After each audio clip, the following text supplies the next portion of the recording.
Streaming. My guest today, I've been waiting to get him on. We've been texting back and forth for months, and he's finally on. Dino Cazares from Fear Factory. How are you, Dino? I'm doing good, and I'm glad to see you. I think the last time I saw you was on the Mega Cruise, right?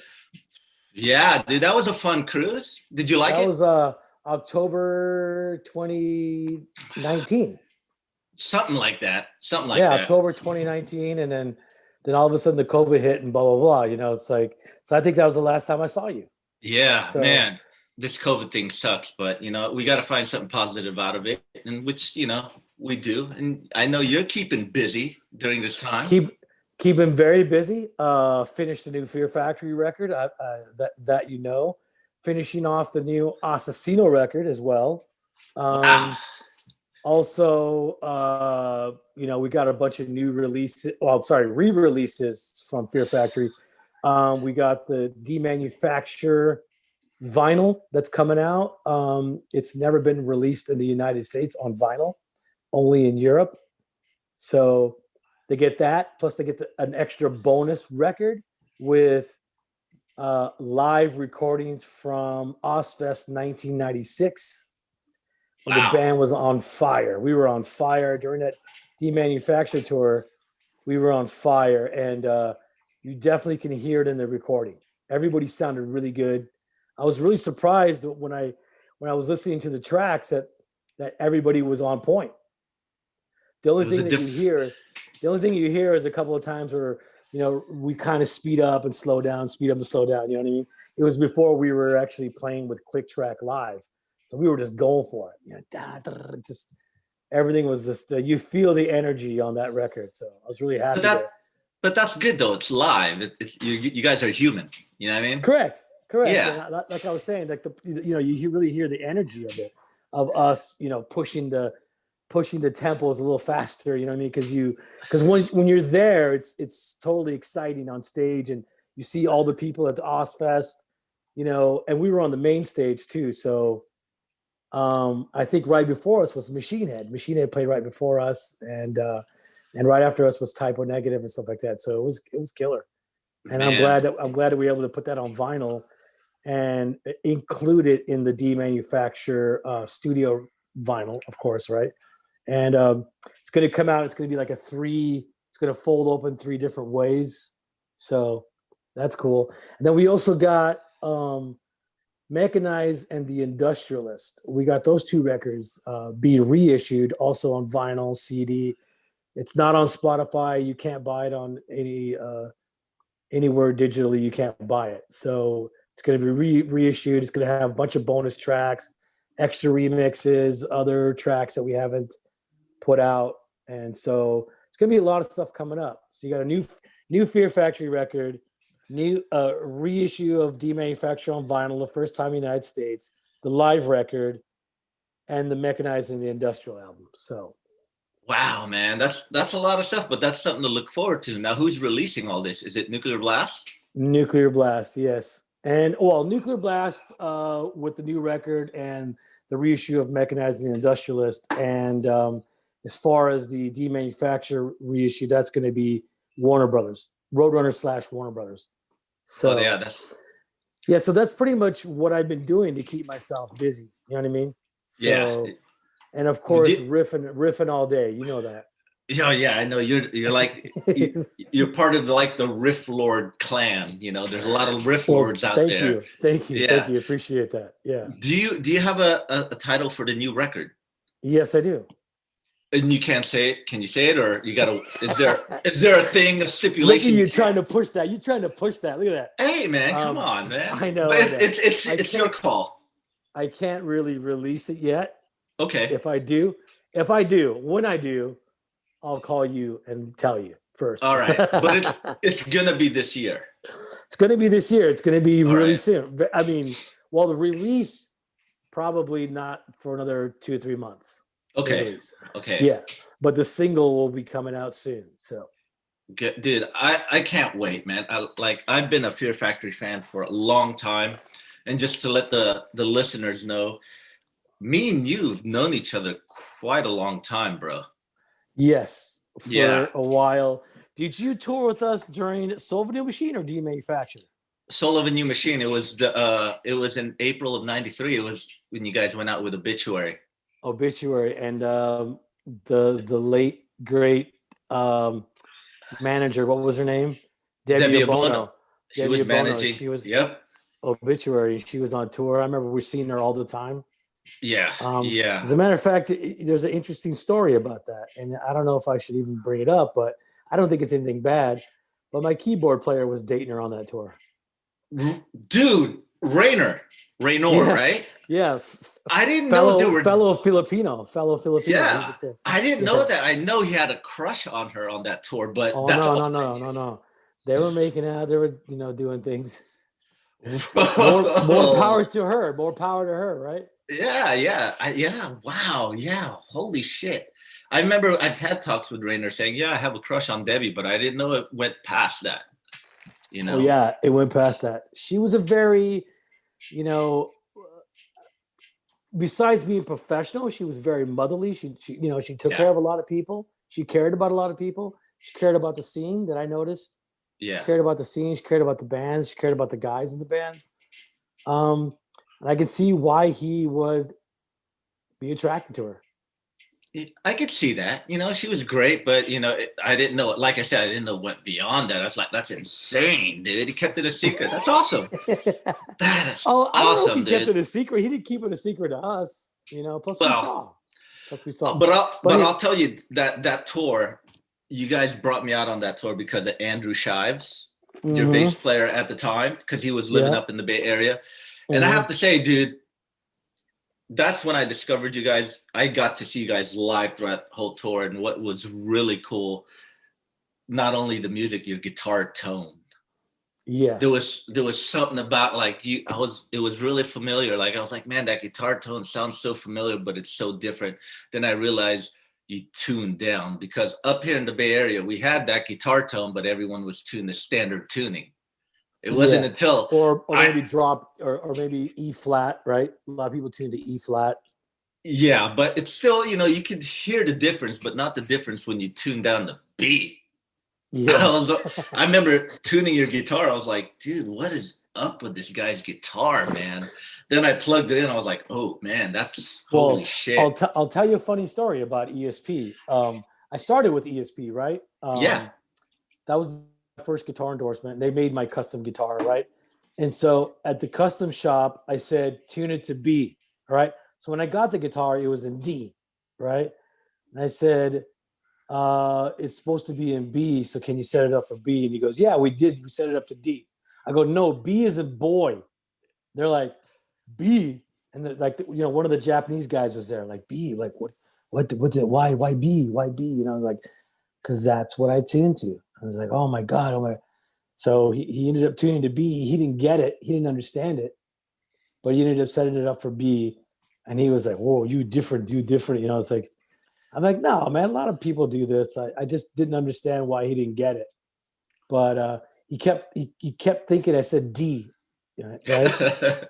So I guess that would be normal for them, right? D, but it was in B. So I thought, tuning it to B, using the EMG 81, right, pickups. Yeah. Tuning it to B, and that head, that JCM 800 Marshall head, that was modified by this guy named Alan. Here in LA, he had a spot.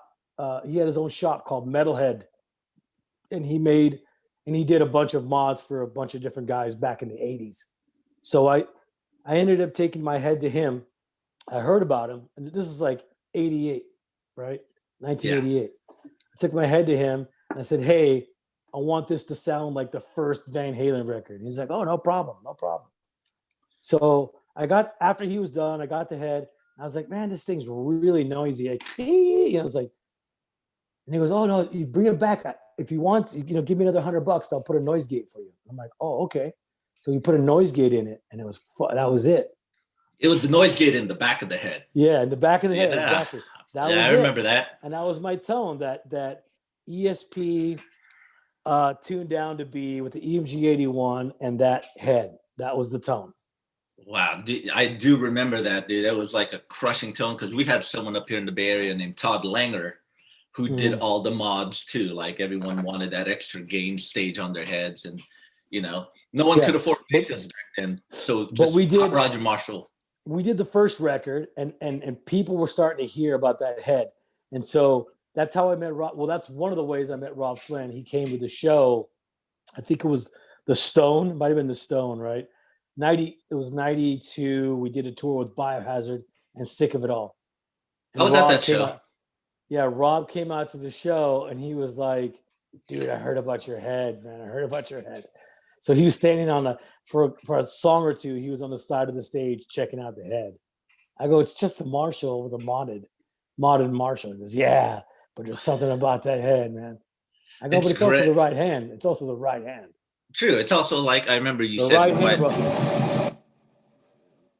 Yeah, dude. I remember you said in quite interviews like, yeah, 70% of your tone is in your right hand. Well, I think that's for everybody, you know. Yeah, yeah, that's true, dude. Soul of a New Machine, great record.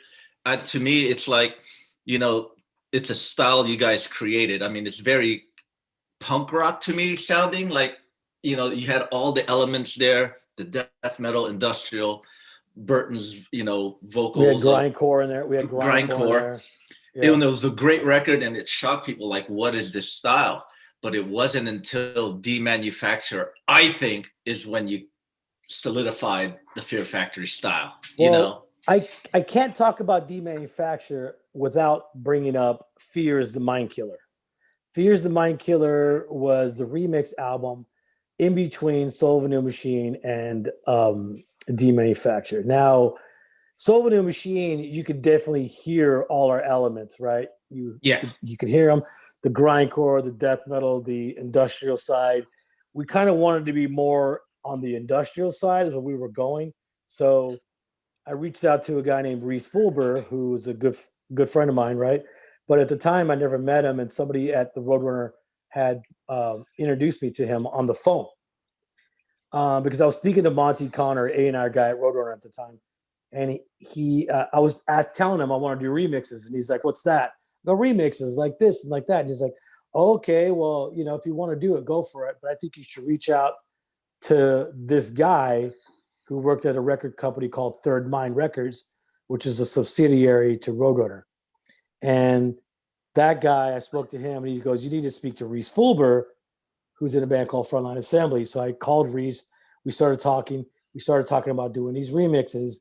Um, and, we had a really good connection right away. And, I ended up flying to Canada, where Reese is from, Vancouver, Canada. But because of my criminal record, I couldn't get in.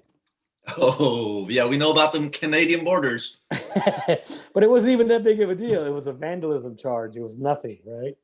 It Yeah. was literally nothing. So they wouldn't let me in. They only let me in for the night. So I was able to go meet Reese, talk to Reese, and we kind of discussed what we wanted to do. He did Fears the Mind Killer. And after he did it, I was like, fuck, we need to bring that element more into the next record. So when we went in to do Demanufacture, we had keyboard. When I was writing and structuring the songs, we wrote 4 keyboard parts. You know what I mean? Like I Wow, you wrote extended. around the keyboards No, pretty no. much. We wrote 4. We left parts empty for Reese to put keyboards. If you Okay. understand what I'm saying. Like Yeah. for instance, Zero Signal, right? Yeah. Starts out just with, the open B, right? Yeah. And then it goes into the main riff.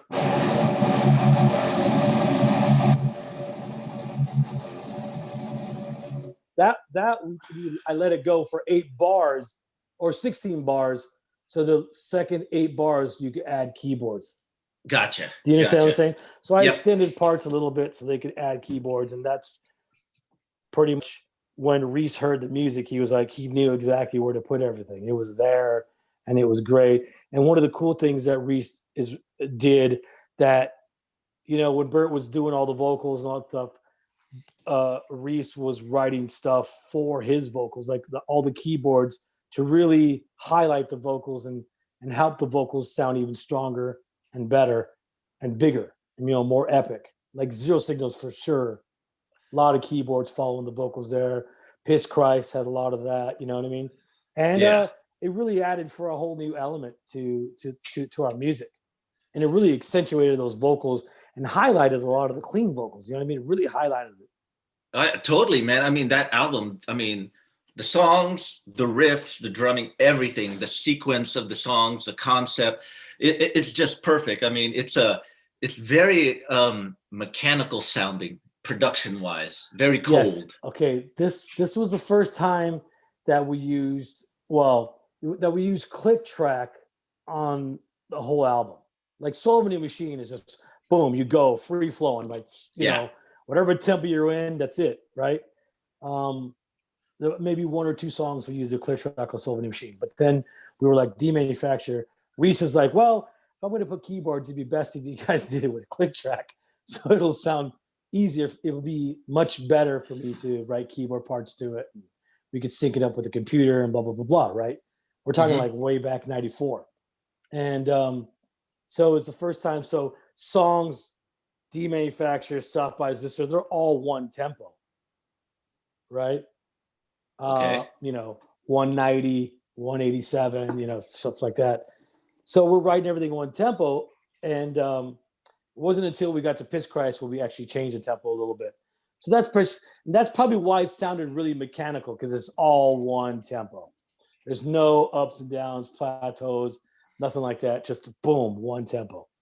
And that's probably why people said it sounded really mechanical. Not only that, because some of the tones that we, some of the elements that we used, it was the first time that we sound replaced all the drums. I mean, toms, snare, kicks.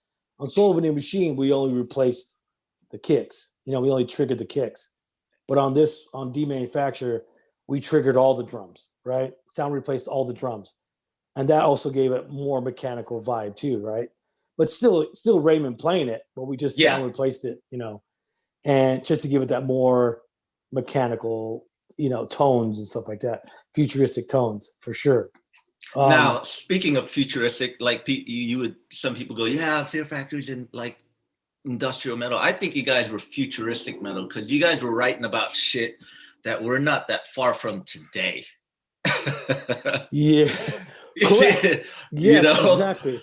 Well, Demanufacture was definitely influenced by a lot of science fiction movies, science fiction books, in particular Terminator, Blade Runner, Dune, stuff like that. But it was also a reflection of what was happening at that time, right?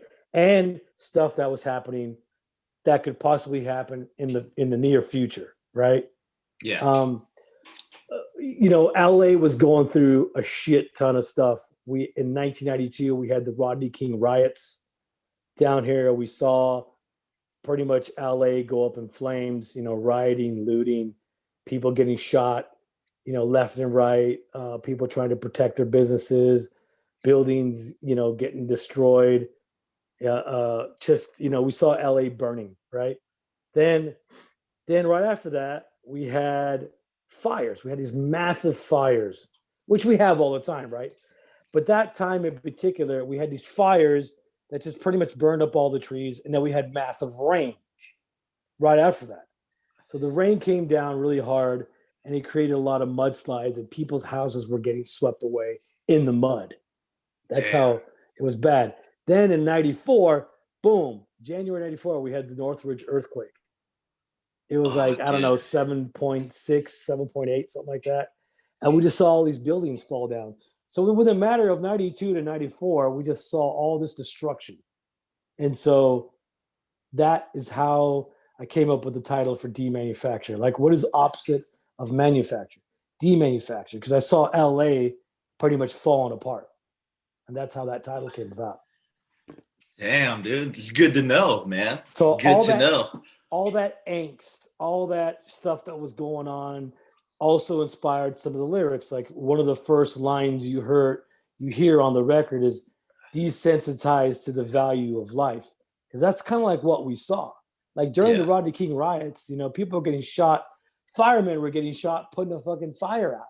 People were blasting the firemen. It was crazy. Nobody gave a fuck. And then, you know, it wasn't until the National Guard came in, and then like, oh shit, this is serious, because you had guards like on every, you know, parts of LA. And we seen some like right down our street. There was two guards standing there. And there was like a fucking army truck right there, and they're like, wow, this is some serious shit. And so that's pretty much what inspired demanufacture. That's All where that, that's where all all that. the crazy riffs come from, huh? Part of it. Correct. All the crazy riffs, all the, you know, just lyrically, you know what I mean? And then we combine it with futuristic concepts about how technology is going to be taken over, and how, you know, the war against this system, you know, as you would kind of say, Skynet, right? Yeah. Skynet, you know, developing this technology that can make man become obsolete. That was before the record. So that's kind of like where the concept was going. Then you had these subculture of people trying to fight against that, and that's pretty much how it became man versus machine on that record. Very much influenced by Terminator. You know, as a matter of fact, we even used some of the samples from Terminator on that record. Piss Christ. On Piss Christ. Mm-hmm. Yeah. There's other stuff in there too. HK. Yeah. There's like a Linda Hamilton sample at the end, and then is it Linda Hamilton? No, what's her name? I don't remember her name. Linda something. Yeah, I learned something. And then on Zero Signal, some of the intro was from Terminator as well. So before I get into Obsolete, what's your favorite songs? Or what's your two favorite songs off Demanufacture?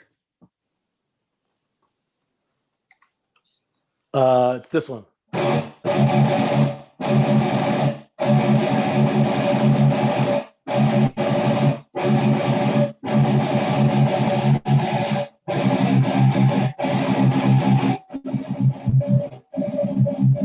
I think you know that song. South by His Sister is definitely Second song off the record. And if I can remember right, Raymond told me on that song there's no toms.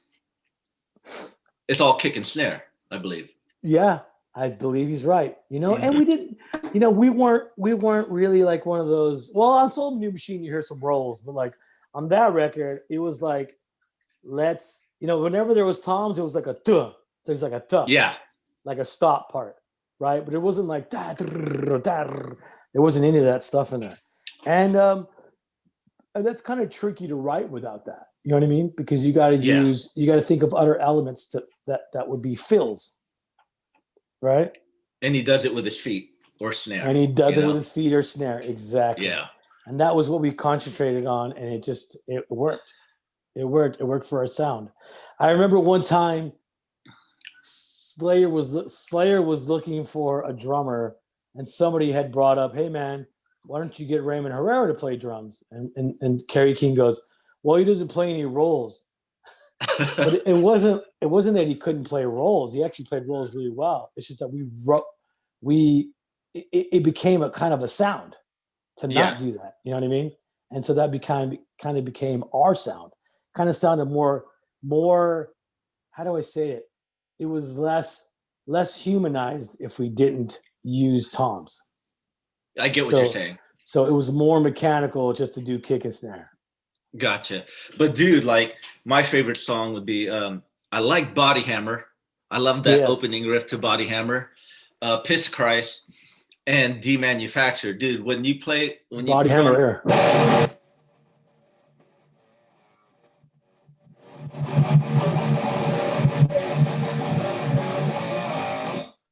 That's a heavy riff, dude. That's like, yes. I think when everything comes in, I mean, it was kind of funny. That riff was written like kind of like me and Raymond were just having fun with it. We were just like, let's have fun, blah blah blah. And Bert was like, "You need to make that a song." We're like, "I don't know. I don't know about the riff. I don't know," because we were all like that, right? We were all like fucking. We were all demanufactured song and South by Sister riff and Zero Signal, all that, everything syncopated, right?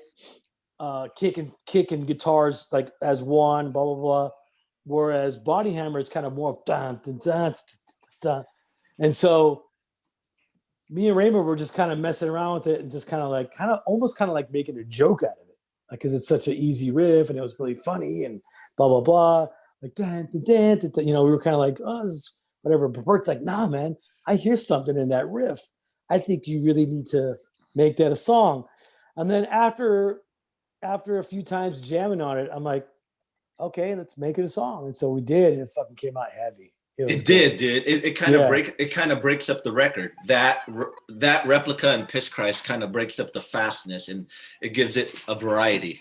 That record. Yes, I think so. Exactly. But with Demanufacture, man, when it comes in with the kicks, you could tell this record's gonna not only kick ass, but it's bad news in a good way. You know what I mean? Yeah. It's like holy shit. The original demo that we didn't have the kick intro, right?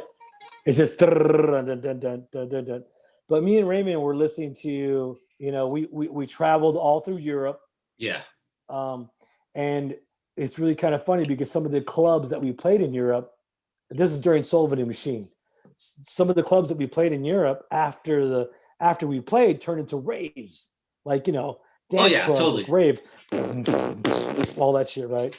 And we're like, and me and Raymond were always into that kind of stuff, and we were, we would stay after the show, like, yeah, we'd get into the stuff, and then we're like, and then when we were writing Demanufacture, when we went in to record it, I was like, hey man, that whole rave mentality, that techno thing went in the back of my mind. I'm like, yo, we need to start with the kicks, right? And so Raymond had to go back and redo the kick. It's killer, man. And it was like, there's not a lot of bands that have started songs that way. No, right? No. You know what I mean? Not with kicks. Yeah, not just with kicks. Correct. I mean, I've heard bands start with roll like Painkiller from Judas Priest. Stuff like that. But when it was like a kind of like a techno kicking away, and then it was people were like, "What the fuck's that?" And they're like, oh shit! And there comes the guitar, and then that guitar tone, boom! And it was like people were hooked. Yeah, dude. Right when that's a great song and a great opener for that. Yeah, album, we always wanted to, like, during that record, we were like, okay, we needed to stand out. We needed to. Because Soul of a New Machine, we had 17 songs on one fucking record. That's a lot. It's a lot of songs. And remember that we had just finished a record before that with Ross Robinson called Concrete. Yeah, and the demo sessions or something. And that had 16 songs on it. So we had all these songs and we're like, let's put all the songs on one record. And we did that. And it was like, okay, we realized it's too many songs, right? So when we went to Demanufacture, we're like, okay, we're going to concentrate on 10 great songs, right? 10 great songs. But we did that. I go, we're going to trim all this other stuff and we're just going to focus and we're going to do these structures, right? And we're going to make it, I guess in a way, kind of uniform in a way, uniform. Yeah. Like, totally. we had these, but then I was like, after we were writing those songs, we're like, something's missing. We need a closer. And that was when we came up with the Therapy for Pain. Which is totally different. Big epic closer where Bert's singing mellow all the way through. And it just had this big epic cinematic feel to it. And we realized, like, wow, okay, this really completes the album. It's killer, dude. Now, I Demanufacture's your template, dude. It was like you knew right away. Second album's like, this is it. This is who we are. Yeah, there was certain songs on Soul of a New Machine that I was like, okay, if you hear like the song like Scapegoat, that had that kind of structure. You hear the song like Leech Master, you hear those songs, and those had really good structure. And even Martyr, you know what I mean? Even Martyr had really good structure. So that was kind of like my template for some of the songs that we did on Soul of a New Machine. We did on Demanufacture, like Replica. Replica is kind of like it's just one of those simple songs with a cool, catchy riff that you can kind of repeat over and over, right? Exactly. Like Walk, Pantera Walk. That's like one of their biggest songs, right? Simplest songs, one riff, one Catchy main vocal hook. vocal hook. Yeah, exactly. Yeah.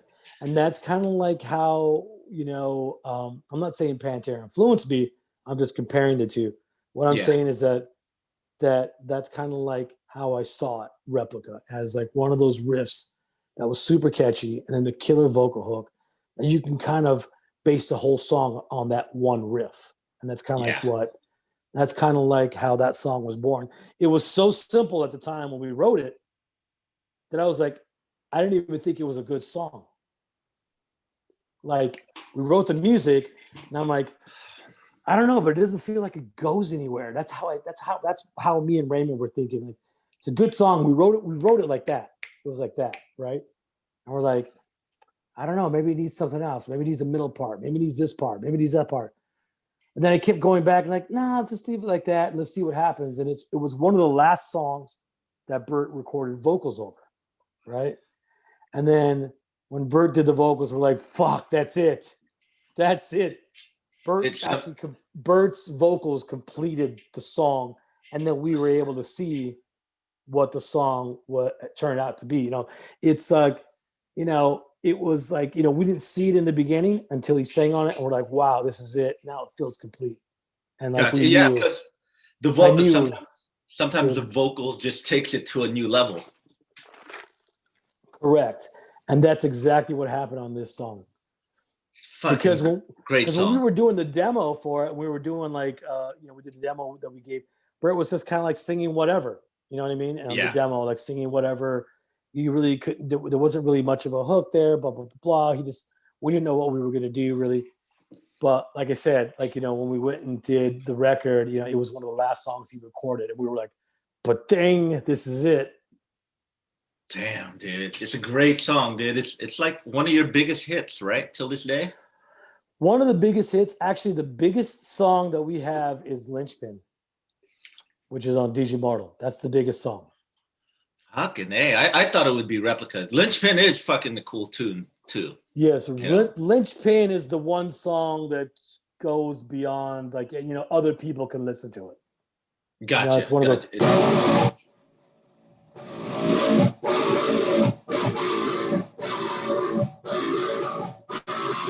Has that dancey swing riff. It's dancing. Correct. Correct. You can say, yeah, exactly. Dude, it's one of those songs that just crossed over. You know what I mean? Yeah, I'll get to that, but I want to get to Obsolete now, dude. Now, this record, production's different, a lot warmer. It sounds more organic. You could hear the bass, which you could barely hear on Demanufactured for my ears. And what I like about this record, when I got the CD, the way it's laid out, like Bert wrote a story and it connected really well with the songs after it. Yes. I thought that was awesome. Like it's a concept album, basically. You're reading the story, then you listen to Shock, then after Shock, you pause it and read another story and listen to Edge Crusher. It's awesome, dude. Well, let's go back. So when we did Demanufacture, we're like, okay, how are we gonna like get journalists right to understand Demanufacture lyrically? So what Bert did is he wrote a synopsis. He wrote a story for Demanufacture that the record label gave to press people so they can read it and be like, okay. And then they listen to it and they're like, wow, they can connect what the story that Bert wrote to the record, but only journalists got that. Gotcha. Right? So they can connect to it. And I remember the reviews for Demanufacture were 5 out of 5, 10 out of 10, 100 out of 100. That record was like, the reviews were slammed to the top all the way across. So we went into Obsolete. We were like, well, why just give the journalist the story? Why don't we give everybody the story? So that's when Bert put the story inside. That's when we decided to put the story in the booklet. right? Wow. And Wow. like, how do we get people to understand this, right? And so that's why we did that. And Bert wrote all that stuff and put it all in there. Yeah, it was great. It's probably the best concept metal record out there. I mean, reading it and having to Well, listen to the song, the sequence and everything was perfect. well, there's For other that great one. concept record. Operation Mindcrime was a great Yeah, concept record. I mean, there's a lot of great concept records, right? for extreme metal. But the weird part about Obsolete is that even though Obsolete took the band way to the next level, right? Journalists kind of didn't get it. They were kind of like, I remember some of the reviews, the concept is like, everybody's done concept records and blah, blah, blah, blah.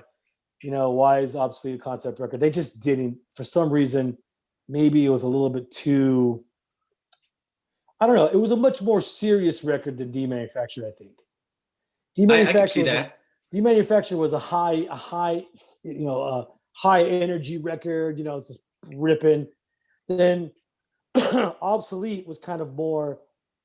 It was bigger. It was rounder. It was darker. Concept was darker, right? Yeah. Man is obsolete. Technology is taking over. Man is becoming obsolete. We actually saw that shift in American jobs. Manufacturing jobs were now using mechanical arms to make things, and people were losing jobs in factories. You know what I mean? Yeah. Radio DJs were losing their job because they had program DJs.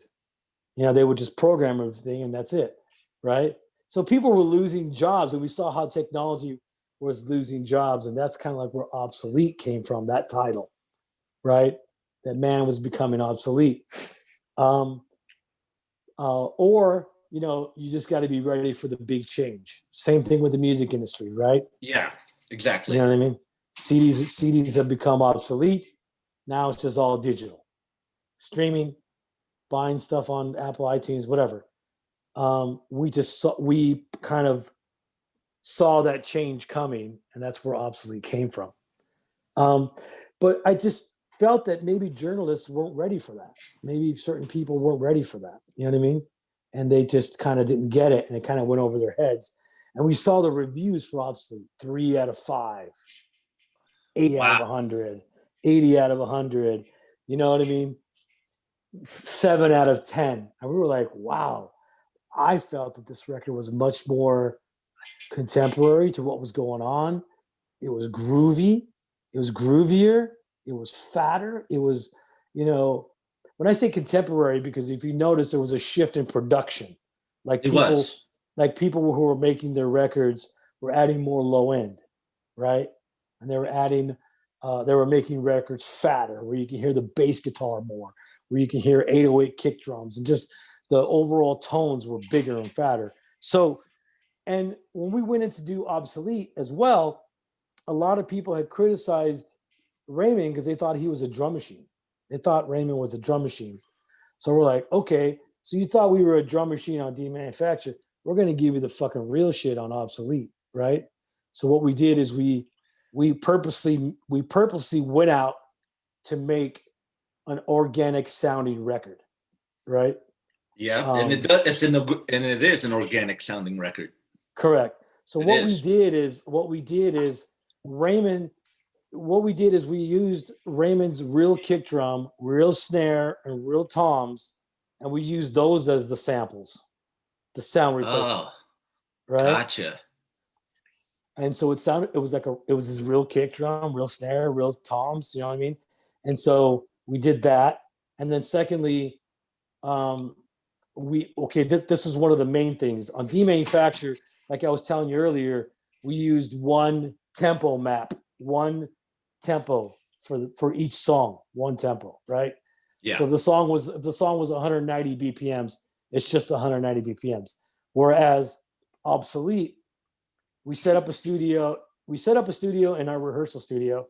Reese Fulber came down, Greg Reedy came down, and we tempo mapped the whole song. In other words, me and Raymond would go in and we would record the whole song, and then we would pick a take that we'd like. Okay, this one feels really good. Okay, then Reese would go and map out the song. And so the song was recorded naturally, but then Reese would be like, okay, the song starts at 190, then it dips down to 185, then it goes back up to 192. And so the tempo map was like all these different tempos. So it sounded more natural. So when we went in to make the record, Raymond was following that tempo map on a click track. So, and it was like this, it went like that instead of Peaks like and this. valleys. Peaks and valleys, exactly. So that made it sound more natural as well, too. Yeah. The push and pull here and there. The push and pull, exactly. And it made it sound really natural. And that was one of the things that we really wanted to do. It's kind of Reese's idea to do that because we definitely did have a lot of discussions about what we wanted, what our approach was, for Obsolete, and also the colors of the record were more earthy tone. Yep. Like yellowish, brownish, brown, yellowy, right? Even those had earth tones to it because we wanted a natural vibe, natural look, And I just remember when we were recording Shock and we put the 808 kick drum in the beginning of the song of Shock, right? Yeah. And I know that song. Right? And then all of a sudden with Shock with that 808, Greg really was mixing it. And I said, turn it to 808. He said, okay, turn it up. A little more. And he's like, I don't know. I can't do that. That's too much. I go, just a little more. So he did a little more. And if you notice, like when that song kicks in on certain systems, it goes, poof, the whole music sinks. And just that 808 comes in and takes over the music on certain just that systems. one part. When the 808, just that one part. Yeah. And it's just like, I've heard so many stories that people, when they put that on, they crank it, right? They crank it in the beginning because you hear the sweep of the drums, right? And the riff comes in, snare and riff. People are like, okay, I got to turn it up a little louder, right? So somebody turns it up a little louder. All of a sudden, like the whole speakers just start rattling, and it's amazing. I love that. That was the effect. That was the effect that I wanted, that people would really feel that 808, no matter what system you add, you feel it. You did a good job. You succeeded, bro. You succeeded. Yeah. And it's funny. And we also consciously wanted to make it, a groovy album. We wanted to give it more groove, because Demanufactured didn't have as much groove, right? That's true. That's true. There was parts here, where we broke down and stuff like that. I mean, Replica's groovy, right? But that's only one song, and yeah. South by Sister had the groovy breakdown after the chorus. Yeah, okay. But we wanted it to be really groovy at the, and we wanted to accentuate the bass guitar a little more, right? It comes out really well. Yes, exactly. So we wanted this to be a much fatter record, and just, groovy as possible. And it's funny how you mentioned like the reviews weren't so great for that album, but that gave you your first gold record. Correct.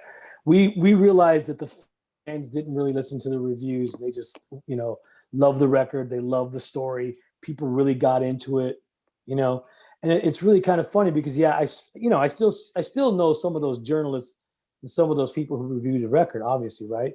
And they, they've later on come and said to me, like, we should have gave Obsolete a better review because, it was just, I guess for some people, it had to grow on them. You know what I mean? Yeah, I get it, dude. But when it came out, I thought it was fucking top notch. Especially Shock. There's a song on there you barely play live, and it's my favorite song, dude. And I'm like, come on, man. Your favorite song? Which one? Freedom or Fire, Freedom or bro. Fire, yeah. Yeah. I don't know why. That's I really don't know why. Dude. It was just one of those. But we had such a. I mean, we played it back then during the Obsolete tour. We played it here and there. It wasn't always in the set, but we played it here and there. I mean, the times I saw you, it wasn't in the set, but it was still cool because you played Resurrection, which is awesome.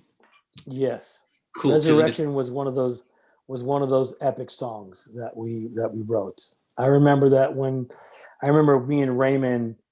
I remember that when Greg Reilly and Reese Fulber was setting up the studio in our rehearsal room. They were setting it up, and for some reason, I was like, "Oh man, I got this riff, Raymond. Come on, let's hurry. Come on, guys, we got to hurry up and record it before I forget it. Let's do it." And Greg and Reese is like, "I'm not ready. We're not ready yet." I go, "I don't care. Put a mic in the room. We got to record this riff, this idea that I have."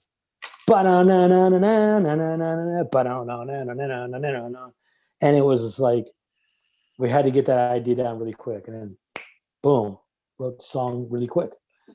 So how long did it take you to write Obsolete? The record, the whole album. I would say, well, because we recorded it before we recorded it. We recorded the demo, right? Yeah. And I would say to write it about 6 months. Okay. Right. That's pretty standard, pretty much. It seems like 6 months. I wrote Demanufactured in 3 months. Holy shit! It was just riffs messing around. It was just riffs coming out my ass. Just riffs and riffs. It's just like, you know. And me and Raymond, we rehearsed 5 days a week. 5 days a week. Yeah. Monday through Friday. Boom. Right? 8-hour days? No, I would say like 4, because, you know, when we're writing that kind of stuff, you know, you can't play 8 hours. Yeah. Just, you know, it was like anywhere between 2 to 4 hours. Seriously. Wow. Yeah. So we wrote that. On it. Wrote that record in 3 months, and then Obsolete. I knew we needed to take our time, you know, because I wanted this to be a much more epic record. Yeah. And you know, it was Reese and Greg's idea. It's like, hey, let's record this and be prepared before we go into the studio and spend all this money to go to. We actually went to Canada to go record the record. So we were like, you know, let's get prepared before we go. You know what I mean? And so that's why we set up a studio and did a demo, and you know, we did all the right things that you know a band would normally do to get prepared for a record like that. And during the writing session, I was like, when we were touring Demanufacture, I have to go back here a minute. When we were touring Demanufacture, we were all through Europe. We toured with Ozzy, US and Europe, right? So when we were touring with Ozzy does like 2 shows, 1 or 2 days off, 2 shows, 1 or 2 days off. So we spent a lot of time in hotel rooms, right? Wow. So okay. You didn't have filler shows? You didn't, you know, nowadays? No, you can't. They didn't let us. Okay. Didn't let us, right? We were playing big places with Ozzy. And he didn't, because you know Europe. A lot of things are closer, right? Yeah, that's true. So he didn't really let us go. You know, that's standard. You can't play, you know, X amount of miles from each other, whatever. So we were sitting in a lot of hotel rooms, and we were always watching TV. Obviously, what's there to do, right? So we're watching TV, and this commercial kept coming up for Carling beer. It was like I think it was a UK beer. It's called Carling. And there was and the song they used was Gary Newman, Cars, right? And so we heard that. So during the writing session of Obsolete, I remember that commercial, and I started playing the song, right? Started playing the song. So then we kind of like toyed around with it, and we kind of we're like, maybe we need a B-side, and that should be a B-side, right? All right, cool. So we recorded it for a B-side, but then we're like, you know, I didn't want to be that. I didn't want it to be. I wanted it to be special, right? Yeah. So we contacted Gary Newman, and he said, "Sure, I'll come down and sing it." So he flies to Canada, right? We get to hang out with him for a couple of days. He goes in, sings the song, took him like 5 minutes, and boom. It was initially supposed to be just a B-side, right? But for some reason, Roadrunner Records serviced it to college radio. They gave it to college radio, and it took off on college radio. And then they saw the success on college radio. They decided to give it to active rock radio, right? K-Rock Los Angeles, and all the big stations around across the country. And boom, people, they started to play it. They started to play Cars, right? All through the radio. And we realized that at our shows, different people were coming to the shows. And they weren't like the typical metalheads. They were the radio listeners. There were like more girls at our shows. You know what I mean? And at metal shows, it's not that much. Try Total Slayer back in the day. There was not a lot of girls. More girls started coming to the show, and that's when you knew, like, holy shit, like our music's really getting out there. But there was a backlash to that, and what happened was that when normal people went out to buy the Fear Factory record to listen to Cars, they put on Shock. Shock's the first song you hear. Like, what the fuck is this? What the fuck is this? So people are actually calling into radio stations complaining. Like, hey, man, you're selling us this false bullshit. This band, Fear Factory's got this song Cars, but when you buy the record, it's fucking brutal metal. To them, it's brutal metal, right? Yeah. And so they were getting backlash, like, hey, man, this is one of those things where this band did its cover song, but that's not really who they are. You know what I mean? Blah, blah, blah, blah. So they cut our song from the radio because of that. Wow, dude. Because the radio stations were getting complaints that the band's album was too heavy. That's a first. I never heard of that. They buy it for the cover and they fucking buy your record and they're like, nah, man, this ain't what I signed up for. Yeah. Imagine somebody buying an Exodus record because they heard Lowrider on the radio. Then they buy the record like, what the fuck? It's like But I mean, I could see it. I could see it backlash, but it helps you in a way too. But see, for instance, I'll give you an example. Orgy did that song Blue Monday, I think it's they did that song, and people go buy the Orgy record, and it's okay. This is how they sound. Yeah. Okay, I get what you're saying. It's in the same realm of what they're doing. Exactly. It's in the very same realm of what they're doing. There's not that far difference at all, if any at all. Yeah, especially for us, there was a far difference to those listeners. It was a far difference. Gotcha. I mean, you hear Cars, you're like, then you go play Shock. It's different. I can see that to the average listener. Totally. But yes, it helped us there for a couple of months there. It helped us. Yeah, for sure. Yeah. Now, speaking of help, it helped you guys get a gold record. Now, getting into Digimortal, was there a lot of pressure to get that record to be as successful as Obsolete? Yes. Now, Digimortal was a whole different mindset. My mindset was like, we needed to go back after Obsolete. Yeah. My mindset was like, we need to make another demanufactured. We need to make another heavy record, blah, blah, blah, blah, blah, blah. But the record label had a different idea. Record label was like, no, you need to write a more, what's the word I'm looking for? A more commercial record, because we want you guys to sell 1 million records. A lot of records. Yeah.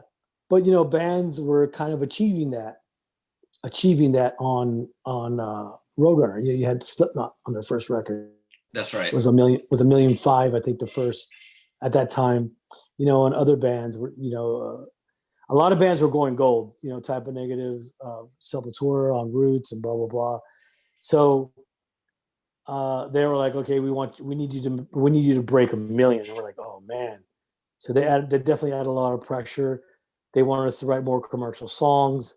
They started to send in producers / writers into the studio. It went as far as that. Writers. They went as far as that. Yeah. Well, those producers who also write and blah blah blah, right? So yeah. I don't want to name any names because I don't want to throw anybody under the bus. But they sent in a couple of producers. One guy I can give him a shout out was Ulrich Wild. I don't know if you know who he is. He's done like Static X and a bunch of other bands. He comes in and he listens to our demos. He's like, "You guys got it. You don't need me." This sounds great. I'm like, okay, cool. So then they sent another producer, and the other producer was like, you guys need to do this and do this. And I'm like, no, we don't. You got to go. So I threw him out of the room, right? Rehearsal room. And then they sent in another guy, and he was actually really good. This guy. And he basically, what he did is he listened to our songs and he said, okay, you need to take out this part, and you need to cut this part. And we're like, okay, boom, linchpin. Oh, So he all helped right. us. Linchpin was a different song. Well, not a different song, but had a different verse, and it had a couple of parts that were longer. So he actually cut some of the parts out. He said, take the guitar out of the verse and just do the bass. I'm like, that was a good call. And then boom, Yeah. it came out, Linchpin, which turned out to be one of our biggest songs. So, and then he did the title track, Digimortal. He helped us with that, and he helped us with What Will Become. And I said, okay, that's enough. And so, he left after that. And I said, you know what? We need to get back. I did right the minute he left the room, I was like, Raymond, I got a riff. Damaged. I was like, I got this riff. I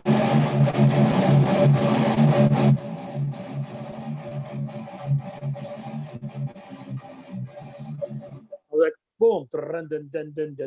It's like, boom, right there. And then, I got this other riff. It was an Acres.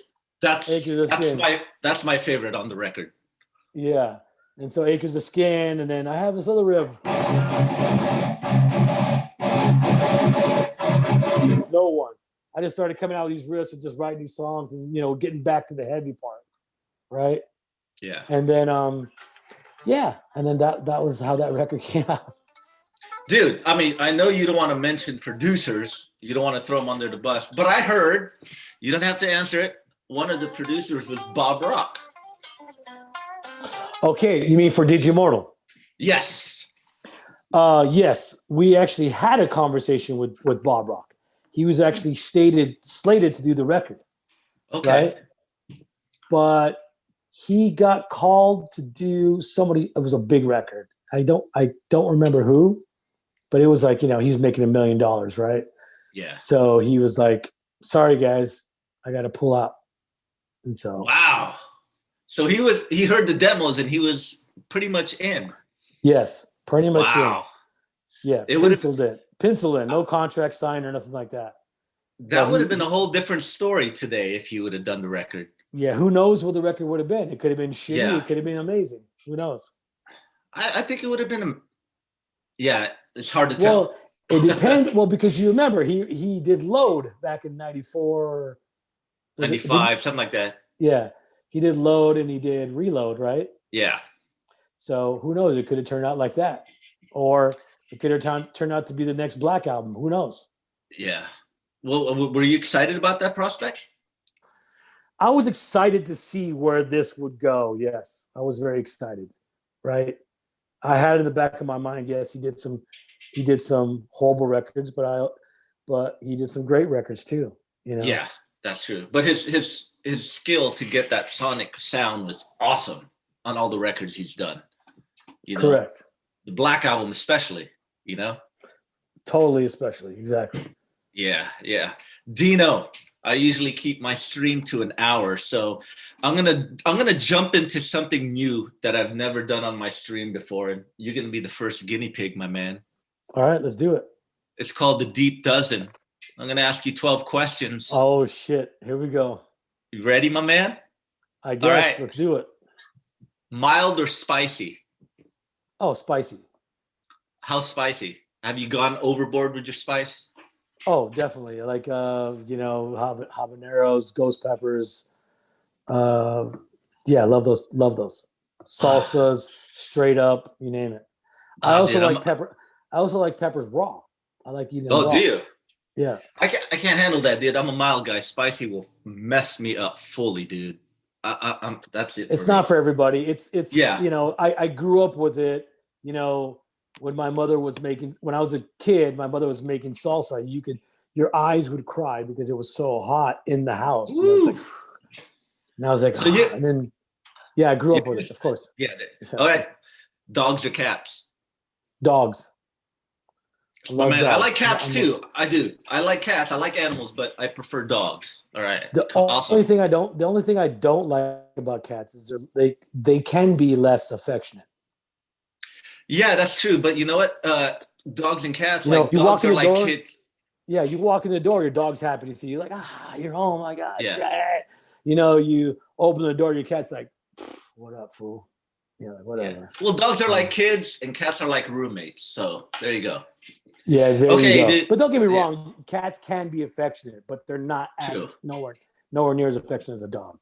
Exactly. Hey, a movie you can watch over and over. Oof, there's a lot. There's a lot. One of the first movies. Fuck, that's a hard question. I would have to say the first Terminator movie. I could watch it over and over again. That's a good movie, man. That's a great movie. I mean, there's bazillion of other movies, right? Yeah, That's just yeah. one of those ones. This is one of those ones. Biggest pet peeve. Biting my nails. For Biting me, nails. Okay, for you.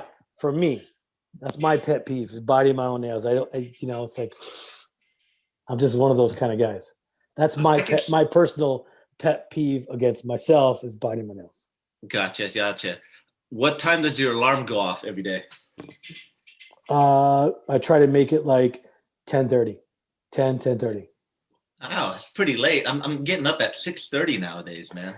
Well, you know, it's really kind of funny with this COVID thing. I'm kind of like in a weird phase, right? Gotcha. I feel like shit if I go to bed later. Like let's say 3, 4 in the morning, I wake up at noon. I just not that great. But I notice that if I go to bed early, 12 o'clock, midnight, wake up at 7 or 8 o'clock, I'm on it. I'm like, yeah, my mind's there. I feel refreshed. I feel good. yeah. So I try to go to bed early, or I try to make it somewhere in between. It depends on how when you're riffing, how late you go. Well, yeah, exactly. You know, when there's times where you get fucking late night ideas. Yeah, Shit, I could see that. I gotta record this. I see that. There's times where I've gone to bed and I dreamt a fucking hit song. I dreamt it, and then I woke up and it's gone. You wake up and you forget it. I hate those dreams, man. I totally hate those dreams. But speaking of a hit song, a song you love to sing when you're alone. Oh, that's just different songs every day. Yeah, well, every day I wake up, I have something in my head, and it could be the worst song, right? Or it can be, something badass. Sometimes you wake up and you got like a Bon Jovi song in your head. Like, why did I wake up to that song? Why do I have it, man? Because it's catchy. Because it's catchy as hell, yes. Yeah. But why that song? Why that song? Why not what another catchy song? And it's hard to say a song that I sing every day because I wake up to different ones all the time. Okay, I'll take that. Your favorite vacation? Wow, Hawaii. Oh, Hawaii. Island Hawaii. Man. Yeah, Hawaii, Puerto Vallarta, Cancun. Oh, shit. Yeah. All the good spots. Those are all my favorite vacations because it's just eating fish tacos or shrimp tacos and drinking beer on the beach, having a good time. And nice weather. And very nice, warm, hot weather. Yeah. All right. One thing about you that probably annoys others. Maybe because when I'm playing guitar, I can't hear you. You're in the zone, bro. If somebody's talking to me and I'm playing guitar, it goes right through my head. Yeah, in one ear, I don't blame the other. you. It's like, I don't blame you. You're in the zone. And that's what you do. But the problem is that's a lot. Oh, okay.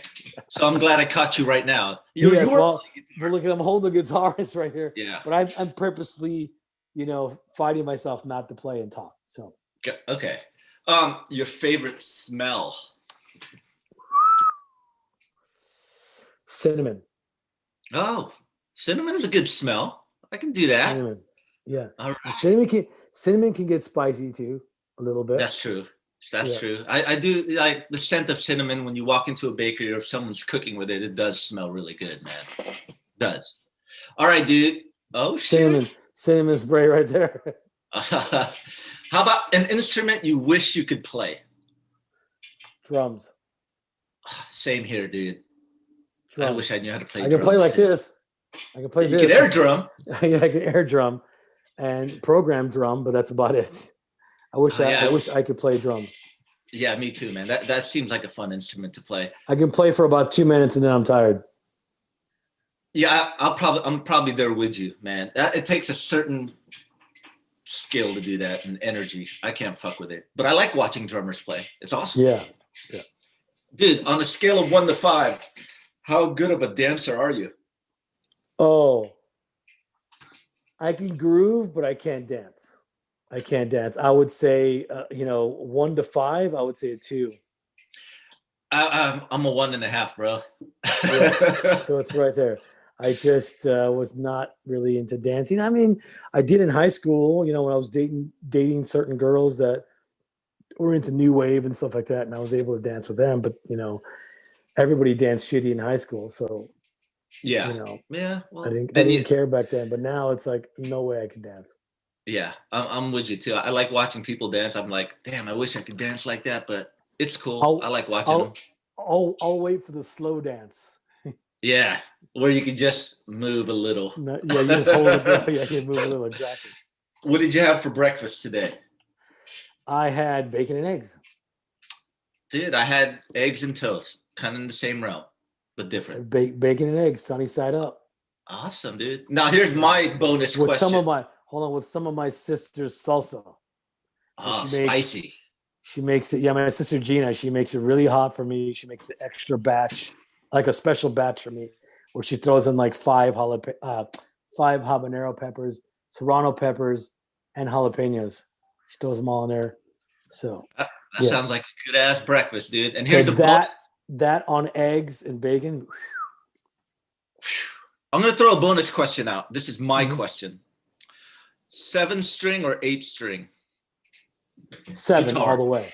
7. But you have an 8-string, right? Is that an 8-string you have on there? No, this is a 7 right here. All right. This is a Ormsby guitar company based out of Perth. That's who I'm endorsed with now for the past couple of years. And yeah, they make my signature 7-string and 8-string.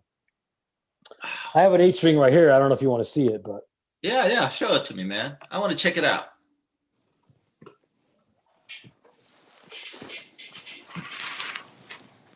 And the theme on this guitar is also based off one of my favorite movies that I can watch over and over again, is Mad Max and the Road Warrior. So this right here is the MFP badge, Multi-Force Patrol, that Mad Max wore in the first movie, because he was part of the police. He was a cop. Yeah. And this was the thing. It was called Multi-Force Patrol. So that's the badge. It also has it here in the inlay, MFP, right? 8-string, and it's kind of based off the car in the second movie, The Road Warrior, where the car is all rusty and worn, and also underneath his car he had a bomb with a little switch on it, and that's what's on the back of the guitar. Is the bomb, shit. The little switch on it, and the little switch is right here. Nice. Rustic looking, but it looks nice, dude. So that's the little bomb right there. Yep. Oh shit. And one thing I always like to do on all my guitars, I don't know if you could see it, but I like to put the white inlays right here, so you could, because I always did that, because sometimes when you have the little dots and I look down at the guitar when I'm playing live, sometimes you can't see the dots. So with these white bars here that I had put years ago, really helped me see the neck, the top of the neck. So when the lights are out and you're looking down, you know where you're going to start. Yeah, that helps. That helps. But Dino, Thank you for joining me, dude, on the live stream. I do want to have you back for when the new record comes out. And we can talk a lot about that and maybe any touring plans if things open up, hopefully. Yes. But dude, thanks. I get to geek out over Demanufactured and Obsolete, man. I appreciate it. Thank you very much for having me. And go to the Fear Factory Facebook page, Instagram for all the new stuff that's coming up. You can go to my personal ones as well, Dino Cazares, Instagram or Facebook or Twitter. And so you can be up on all the information that's going to be coming out for all the releases that I talked about and all the for the new record, stuff for the new record.